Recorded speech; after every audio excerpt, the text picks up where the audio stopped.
Very good morning to class 8 students. आज पिछले class में जो हम लोगों ने जाना था चैप्टर फर्स्ट रिसोर्सेज, ज्योग्राफी का चैप्टर, वो तो अप्रॉक्स खत्म होने की कगार पे, वो खत्म हो ही चुका है। लेकिन मैं आपको एक बात और बताना चाहूंगा कि इसमें कुछ ऐसी चीजें होती हैं जो बुक्स में नहीं होती, जो हम लोग एक्टिविटी के माध्यम से सीखेंगे। और कल के क्लास में मैं आपको कुछ नई नई चीजें बताऊंगा जिससे आप उसके काफी नजदीक आएंगे। तो आप लोग अच्छे से वीडियो वॉच कीजिए, घर पर अच्छे से पढ़िए और उन मेरे बताई गई चीजों को समझिए। आज मैं आप लोगों के लिए चैप्टर फर्स्ट रिसोर्सेज का एक्सरसाइज लाया हूं। इसमें कौन कौन सी चीजें हैं जो आपको सॉल्व करना है, उसको मैं अच्छे तरीके से बताऊंगा। अब कुछ बच्चों का सवाल हुआ कि sir I have no book, तो मैं कैसे बनाऊंगा। तो जो आप यूज कर रहे हो, जो आपको हमारे विद्यालय ने जिस ऑनलाइन क्लासेस के तहत आपको जोड़ रखा है, मैं उस पर पीडीएफ डालूंगा बुक का, आप उसकी हेल्प अच्छे से लीजिएगा। सबसे पहले मैं आपको बताना चाहूंगा कि according to book, according to this lesson, सिर्फ 4 क्वेश्चंस हैं। लेकिन नोट्स में जो मैंने बहुत सारे पॉइंट्स एक्सप्लेन किए हैं वो भी काफी इंपॉर्टेंट है। तो उन 4 क्वेश्चन को आप बनाएंगे। उसके बाद का एक सवाल मैंने दिया है जो आप काफी सोच समझकर अच्छे से अपने घर में अपने बड़े भाई बहन या पेरेंट्स से पूछकर आप उनको पहले हो सकता है समझाना पड़े कि ये चीजें क्या होती हैं, आप इनका एग्जाम्पल बताएं। Just like you will have to give at least the examples of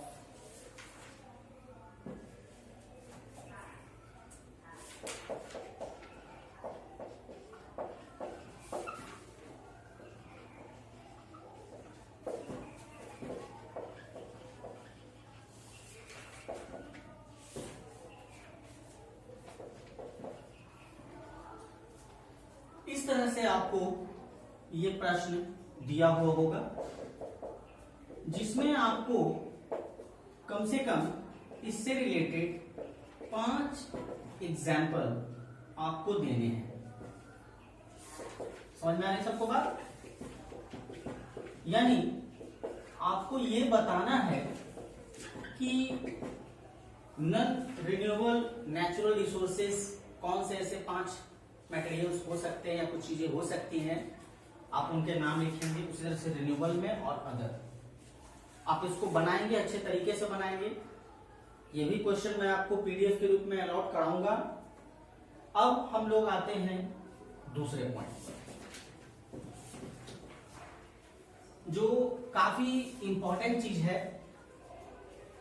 सबसे पहले मैं आपको बताना चाहूंगा कि बहुत सारे ऐसे स्टूडेंट्स होते हैं जिनको अपना एक अलग ही लॉजिक होता है साइड्स बताने में, कि सर जिधर से सूर्य भगवान उगते हैं ना उधर से पूरब है, और जिधर डूबते हैं ना वो पश्चिम है, और दक्षिण में तो इधर मुड़ते हैं तो मेरी मम्मी बोलती खाना नहीं खाने के लिए।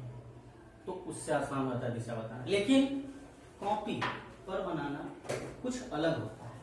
आप एक ट्रिक फॉलो करेंगे, वो ट्रिक से आप कभी भी इस चीज को भूल नहीं सकते हैं। आप बैठे हुए हैं और आपको मैप ड्रॉ करना है और उसमें डायरेक्शन शो करना है, तो आप इंग्लिश में मैथ का एक डिजिट होता है जिसको हम लोग बोलते हैं 4, 1 2 3 4। अब आप देखिए कि कैसे इससे डायरेक्शन सही तरीके से बनाया जा सकता है। You will have to start here, जहां से आप इसको स्टार्ट कर रहे हैं वहां ईस्ट दीजिए। हमने इस लाइन से इस लाइन को मिलाया, जहां हमने मिलाया इसको वेस्ट कर दिया। अब हम लोग यहां से ऊपर की ओर बढ़ेंगे, ये हमारा हो जाएगा नॉर्थ, और इसको जैसे ही नीचे आते हैं जहां हमने लास्ट लाइन को मिलाया है, दिस इज साउथ। ये एग्जांपल है। अब आप इस लाइन को हटा दें, आप देख सकते हैं आप अच्छे तरीके से किस तरीके से साइड हम लोग डिसाइड कर सकते हैं, अच्छे से बन सकता है। कभी भी आप भूल जाएं तो बस कुछ नहीं याद करना है, इस तरह से 4 लिख लेना है। आपने स्टार्ट यहां से किया, this is east, west, north and south. तो ये तो एक छोटा सा ट्रिक था। अब हम लोग उसी एग्जांपल में एक और प्रश्न पे आते हैं, and that is math work.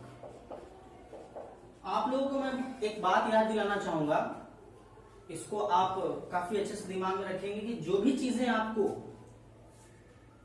PDF के रूप में उपलब्ध हो रही हैं या फिर वीडियो क्लासेस के रूप में उपलब्ध हो रही हैं, अगर आप उसका फेयर करते हैं, जो आपको करना ही है, तो आप उसमें डेट वाइज अच्छे तरीके से फेयर कीजिए।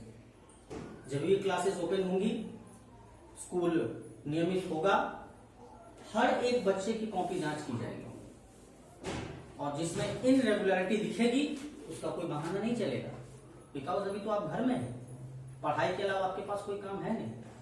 तो आप इसको एंजॉय कीजिए और एकदम सीरियल वे में चलें। जो गलतियां आपने पिछली बार की उसको भूल जाएं, उसको साइड करें और उसको नए तरीके से शुरू करें, और सभी चीजों को अच्छे तरीके से करें। तो हम लोग मैथ वर्क के लिए एक आता है स्क्रैप बुक, जो भी आप लोग तो बाजार जा नहीं सकते, जिनके पास है उनमें वो करेंगे, अदरवाइज वो एक ड्राइंग बुक में भी कर सकते हैं, लेकिन स्क्रैप बुक ज्यादा अच्छा होता है, प्रेजेंटेशन उसका काफी अच्छा होता है। मैथ वर्क में हम आप लोगों को जो दिए हैं वो वर्क है कि आपको एक मैप ऑफ इंडिया बनाना है, इंडियन मैप बनाना है, जिसमें आपको शो करना है ये 3 चीजें जो मैं आपको बताने जा रहा हूं। आप लोगों ने पिछले क्लास में द टाइप्स ऑफ सॉइल पढ़े होंगे कि मिट्टी के कितने प्रकार होते हैं, लेकिन हम यहाँ तो कुछ ही पॉइंट पूछ रहे हैं, जिसमें सबसे पहले आपको आएगा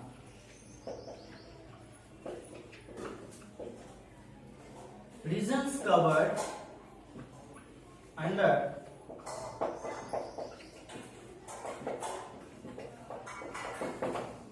alluvial soil, regions covered under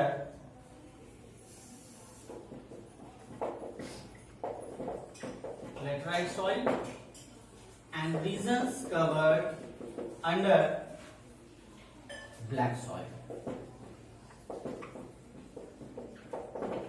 अच्छे से मैप ड्रॉ करते हुए आप इन चीजों को जरूर अच्छे तरीके से शो करें, और मैप बनाने के बाद याद रखें you will have to also draw an index which simply defined, जो ये क्लियर कर देगा कि आपने क्या काम किया। Just like you will have to, आपने अगर एग्जांपल 1, 2 और 3 के रूप में दिया है, तो आप कोई ना कोई एक डिजाइन और एक पैटर्न अपनाएंगे। जैसे हमने एल्युवियल सॉइल के लिए ये पैटर्न अपना लिया, ठीक है, हम इस तरह से ड्रॉ करके दिखाएंगे मैप में। हम लोगों ने लैटराइट सॉइल के लिए ये पैटर्न अपनाया, ठीक है, और हम लोगों ने ब्लैक सॉइल के लिए ये पैटर्न अपनाया, ठीक है। तो आप इसको इंडेक्स में जरूर शो करेंगे। फर्स्ट में आप ये बनाएंगे, सेकंड में आप ये बनाएंगे, और थर्ड में आप ये बनाएंगे, और उनके सामने इसका नाम जरूर लिखेंगे, alluvial soil, laterite soil and black soil. सबको बातें अच्छी तरह से समझ में आ रही होंगी, और अगर और भी किसी प्रकार की दिक्कत होती है तो आप कमेंट बॉक्स में जरूर लिखें, और इसको आप अच्छे तरीके से समझें, सभी बच्चे ध्यान से समझें और इसको फॉलो करते रहें। अगले क्लास में मैं आप लोगों के सामने इंडियन मैप को कैसे बहुत ही आसानी से और क्विकली ड्रॉ किया जा सकता है, उस पर चर्चा करेंगे। जो हमारा स्पेशल क्लास होगा कि किस तरह से मैथ को ड्रॉ किया जा सकता है। अभी आप लोग नए हैं, हो सकता है आपको ज्यादा समय लगे, लेकिन प्रैक्टिस जो है आप लोग के लिए बहुत अच्छा होगा। आप तुरंत 3 से 5 मिनट के अंदर आप मैप बना लेते हैं और काफी अच्छा मैप बनाते हैं, तो ये बहुत बड़ी उपलब्धि होगी। तो आज के लिए हम आपको बस इतना ही वर्क दे रहे हैं, और इससे संबंधित मैंने जैसे कहा कि इस बुक का जो एक्सरसाइज है वो मैं आपको पीडीएफ के रूप में दूंगा और क्वेश्चन भी मिलेगा। तो ये सभी चीजें आप लोग बनाएंगे। उसके साथ साथ आपको कुछ उसमें ऑब्जेक्टिव क्वेश्चन हो सकते हैं जिसको आप आसानी से सॉल्व कर सकते हैं। तो आप बने रहिए इसी तरह से और लगातार फॉलो करते रहें, वीडियोस देखें इसमें और सपोर्ट करें, ताकि आपको और भी ज्यादा उत्साह से पढ़ाया जा सके। तो अभी तक के लिए गुड बाय, मिलते हैं अगले क्लास में।